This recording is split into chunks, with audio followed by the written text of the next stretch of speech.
दिन है। ये धरना सिर्फ शहीद बालाज को इंसाफ दिलाने की मुहिम नहीं, बल्कि बलूच नस्ल कुशी को रोकने की खातिर बलूच कौम की तहरीक है। बलूच नस्ल कुशी के खिलाफ जारी इस तहरीक में नज़दीक के इलाकों से जिबरी गुमशुदगी अफराद के खानदान बड़ी तादाद में शरीक हो रहे हैं, जिनके लिए ये तहरीक उनका आखिरी सहारा है। ये यही चाहते हैं कि उनके बेटों की नशीं बालाज, अब्दुल वदूद, शकूर बलूच और सैफुल्लाह की तरह निस्फ शब को फेक एनकाउंटर के नाम पर चौराहे पर ना फेंकी जाए। याद रहे कि फेक एनकाउंटर रियासती नस्ल कुशी की देरीना मारो और फेंको पॉलिसी का नया तरीक़ाकार है। मुअज़्ज़ज़ साफ़ी हज़रात, याद रहे कि ना सिर्फ CTD बल्कि रियासती मशीनरी का हर दूसरा अदारा बलूच नस्ल कुशी के इस सिलसिले में बराबर की शरीदार है। खवा व रियासत के पैरामिलिट्री फोर्सेज हों या इस रियासत की अदलिया व ब्यूरोक्रेसी, जो ना सिर्फ इन कुव्वतों के सहूलतकार हैं बल्कि बलूच कौम पर इनके किए गए जराइम की पर्दापोशी में भी मुलव्वस है। अब्दुई बॉर्डर पे शहीद शोहेब बलूच का FC के कारिंदों के हाथों बेईमाना कत्ल बलूचिस्तान में जारी इंसान सोज वाक़ियों की अक्कासी करता है। जब शहीद शोहेब के खानदान ने इसके लाश को तुरबत ला कर इस बलूच नस्ल कुशी की रोकथाम के तहरीक का हिस्सा बनना चाहा तो शहर में कर्फ्यू नाफिज किया गया। रास्ता रोक कर इन्हें ज़बरदस्ती मैयत की तदफीन पर मजबूर किया गया। और आज जब शहीद शोहेब के वर्सा FIR दर्ज करना चाहते हैं तो इन्हें कहा जाता है कि मेडिको लीगल सर्टिफिकेट के बगैर ये मुमकिन नहीं। जब इलाके में कर्फ्यू नाफिज किया गया था तो लवाहिकीन मेडिको लीगल रिपोर्ट कैसे बनवाते? मुअज़्ज़ज़ साफ़ी हज़रात, बलूचों के खून को रियासत ने सस्ता बना दिया है।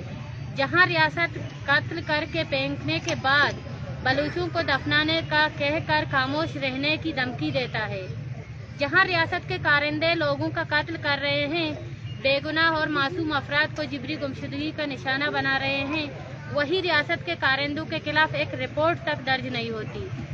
बालाज की रियासती हिरासत में दीगर लापता अफराद के साथ कत्ल और फिर एक मनगढ़ंत कहानी लिख कर देना कि फेक एनकाउंटर में मारा गया है, सिर्फ एक झूठ नहीं बल्कि रियासत की बलूच नस्ल कुशी की पॉलिसी का अहम हिस्सा है।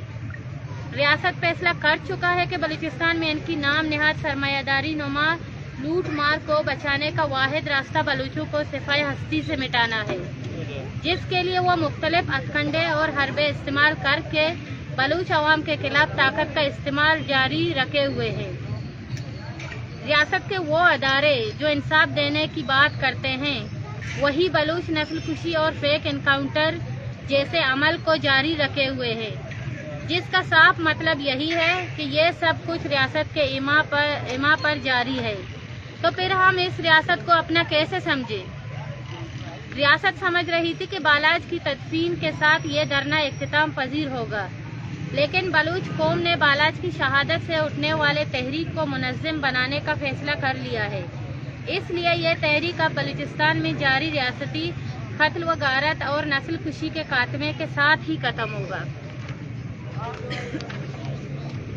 मुअज़्ज़ज़ बलूच कौम, अब हमारे खून को बेकीमत नहीं होना चाहिए, हमारे दर्द को मदवा होना चाहिए। शहीद बालाज व शहीद शोहेब के कातिलों को रियासत के अपने बनाए हुए जेलों में होना चाहिए और हमारे लापता अपराध को हमारे घरों में होना चाहिए। अब ये काबिल कबूल नहीं कि कातिल आज़ाद हो और मजलूम लापता हो। ये तहरीक बलूच नस्ल कुशी बंद करो हम सब के दर्द का मदवा है। इस तहरीक को हर बलूच की आवाज़ बनना है। ये तहरीक अब बढ़ता जाएगा। आज के इस प्रेस कॉन्फ्रेंस के तवस्सुत से हम ऐलान करते हैं कि ये तहरीक कीच से रियासती जिब्र का पैगाम लेकर जुल्म को ललकारते हुए और अपने साथ रियासती जिब्र का शिकार होने वाले बलूचों को मिलाते हुए क्वेटा तक लॉन्ग मार्च की सूरत में जाएगी। हम जल्द कीच से निकलने की तारीख का ऐलान करेंगे और तब तक धरना शहीद फिदा चौक के मकाम पर जारी रहेगा। इस पूरे तहरीक के लिए अफरादी अमरादारी के साथ साथ हमें रिसोर्सेज के लिए भी आप सबका तावन दरकार है। इस वक्त दुनिया भर में मौजूद बलूचों से दरख्वास्त करते हैं कि धरने के ऑर्गेनाइजर से राब्ता करके जिस किस्म की इमदाद हो सके यकीन दहानी कराएं और दौरान मार्च راہ سے گزرتے تمام علاقوں میں پہلے سے موبلائزیشن کی جائے اور ذہنی حوالے سے تیاری کی جائے کہ وہ اس تحریک کا حصہ بنے۔ اس دوران ہم آپ سے درخواست کرتے ہیں کہ اپنے جبری گمشدہ پیاروں کی رجسٹریشن کروائیں اور اس وسیع تحریک کو کیچ سے کوئٹہ تک پہنچانے کی تیاریاں کی جائیں تاکہ تحریک حکمرانوں کے گھر پہنچ کر اپنی نسل کشی کا حساب مانگے۔